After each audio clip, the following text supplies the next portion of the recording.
Welcome to legend TV. నేను మీ అనిల్. ఈ రోజు అయితే రాహుల్ గాంధీ గారు అయితే తుక్కులగూడలోనే అయితే పెద్ద సభ అయితే పెట్టడం అయితే జరిగింది. గతంలో చూసుకున్నట్లయితే తెలంగాణ అసెంబ్లీ ఎలక్షన్స్ అప్పుడు కూడా 6 గ్యారెంట్లు ఇక్కడ నేనైతే చేపట్టడం అయితే జరిగింది. అది మేనిఫెస్టో ఏదైతే ఉంటుందో ఇక్కడ నుండి స్టార్ట్ చేసి 6 గ్యారెంట్లు ఏవైతే ఉన్నాయో తెలంగాణలో అమలు చేస్తామని చెప్పేప్పటికీ ఇప్పుడు కూడా దేశవ్యాప్తంగా కూడా కొన్ని హామీలు అయితే ఇవ్వడానికైతే ఇక్కడైతే నరేంద్ర మోడీ గారు అయితే ఇక్కడైతే ఇక్కడైతే చెప్పడం అయితే జరుగుతూ ఉంది. రాహుల్ గాంధీ గారు అయితే ఇప్పుడైతే మనకైతే ఇక్కడ చెప్పడం అయితే జరుగుతూ ఉంది. ఇంకా గుజరాత్లో చూసుకున్నట్లయితే సోనియా గాంధీ గారు కూడా కొన్ని ఏదైతే మేనిఫెస్టో ఉంటుందో అది కూడా వాళ్ళైతే అక్కడైతే చెప్పడం అయితే జరుగుతూ ఉంది. ఇక్కడైతే కాంగ్రెస్ అధికారంలోకి వచ్చిన తర్వాత చేపడుతున్న పనులు కానీ అభివృద్ధి పనులు కానీ ఏవైతే ఉన్నాయో అవి చూసి ఓట్లు వేయండి అని కూడా రేవంత్ రెడ్డి గారు అయితే చెప్పడం అయితే జరుగుతూ ఉంది. ఈ రోజు కూడా అయితే చాలా భారీ ఎత్తున అయితే జనసాంద్రత అయితే కనిపిస్తూ ఉంది. ఇంకా ప్రజలను అయితే అడిగి తెలుసుకోవాలి అలా చెప్పండి అన్న, ఇక్కడ వీళ్ళందరినీ చూస్తే ఏ విధంగా అనిపిస్తూ ఉంది? ఈసారి ఎంపీ ఎలక్షన్లో అన్ని భారీ మెజార్టీతో అన్ని సీట్లు గెలవబోతున్నాం. మేము రాహుల్ గాంధీ ప్రధానమంత్రి చేయడానికి అంత జనాలు తండాగా వచ్చేసారు. ప్రధాని చేయడమే ప్రథమ లక్ష్యంగా మా తెలంగాణ నుంచి అన్ని సీట్లు ఎంపీ సీట్లు గెలిపించే మాదే బాధ్యత అని మీ ముఖంగా తెలియజేస్తున్నాం. ఇప్పుడు నరేంద్ర మోడీ గారు ఉన్నారు, 10 సంవత్సరాల నుండి పరిపాలన చేస్తూ ఉన్నాడు. 60 సంవత్సరాల పరిపాలనకి ధీటుగా 10 సంవత్సరాలు చేశాము, ఇప్పుడు మళ్ళీ మేమే వస్తామని చెప్తా ఉన్నారు కదా.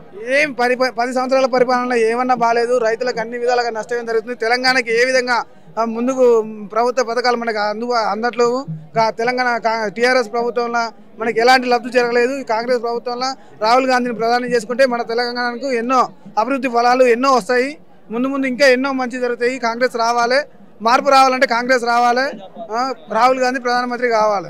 కేసీఆర్ బంగారు తెలంగాణ తీర్చిదిద్దాను ఈ 10 సంవత్సరాలలో. ఇప్పుడు కాంగ్రెస్ వచ్చి జస్ట్ బుష్టి పట్టి ఇస్తుందని చెప్తా ఉన్నారు, దాన్ని ఏమంటారు? ఈ 100 రోజుల పరిపాలనలో ప్రజలు కాంగ్రెస్కి ఎంత విధంగా వస్తుర్రో చూసి తట్టుకోలేక కేసీఆర్ అలాంటి మాటలు మాట్లాడుతుండు.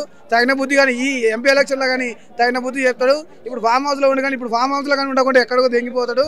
ఈ యాంకెల్లో కనపడాడు. అట్లా ఉంటుంది ఈ ఎంపీ ఎలక్షన్ల తర్వాత. రైతులకు అన్యాయం జరుగుతూ ఉంది. ఇప్పుడు రైతు దీక్షలు కూడా కేసీఆర్ కేటీఆర్ అయితే చేపడతా ఉన్నారు, దాని మీద మీరేమంటారు? ఈ 10 సంవత్సరాలలో చేయండి. ఇప్పుడు 100 రోజులలో మేము చేస్తాం. రైతులకు అన్యాయం చేసినాం అంటే 10 సంవత్సరాల నుంచి ఏం చేసిండు? 10 సంవత్సరాల నుంచి చేయకుండా ఇప్పుడు ఈ 10 సంవత్సరాలు ఏం చేసిండు? 10 సంవత్సరాలు చేయండి. ఈ 100 రోజులలో నేను చేస్తా, రైతులకు నష్టం జరుగుతుంది. అప్పుడు చేయకపోయిండు. 10 సంవత్సరాలు ఇచ్చిర్రు ప్రజలు. 10 సంవత్సరాలు చేయండి. ఈ 100 రోజుల్లో నేను చేస్తా ప్రభుత్వం చేయలేదని ప్రభుత్వం మీద నిందలేయడం ఎందుకు? చెప్పండి ఏమంటారు? నేను తెలంగాణ ఉద్యమకారుని. ఇంతకు ముందుకు కాంగ్రెస్ పార్టీలో ఉన్నప్పుడు కూడా ఏమైందంటే రేవంత్ రెడ్డి ఇప్పుడు మంచి పనులు చేసిన కేసీఆర్ గారు ఏం చెప్తున్నారంటే రేవంత్ రెడ్డి మంచి పనులు చేస్తున్నారు అని అడుగుతా ఉన్నాడు కేసీఆర్ గారు. నువ్వు ఉన్నప్పుడు ఏం చేసినావు? రైతులకు ఏమి ఇచ్చినావు? ఉద్యమకారులకు ఏమి ఇచ్చినావు? డబుల్ బెడ్రూమ్ ఏమైంది? రైతు బంధువు ఏమైంది? రైతు బీమా ఏమైంది?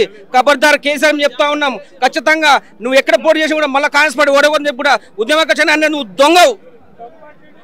ఇది ఇక్కడ చూసుకున్నట్లయితే ఇంకో కొన్ని ఏంటంటే ఇక్కడ చేపడుతున్న ఏవైతే సిస్టమ్ ఏదైతే ఉందో అది కూడా కొద్దిగా పోలీస్ వ్యవస్థ కానీ ఏవైతే ఉన్నాయో ఇక్కడ ప్లానింగ్ అనేది కొద్దిగా సరిగా విఫలమైనట్టే చెప్పుకోవచ్చు. ఎందుకంటే వీఐపీ చాలా జనాలు ఎక్కువ రావడం వల్ల వీవీఐపీ పాసులు ఇవ్వడం జరుగుతుంది.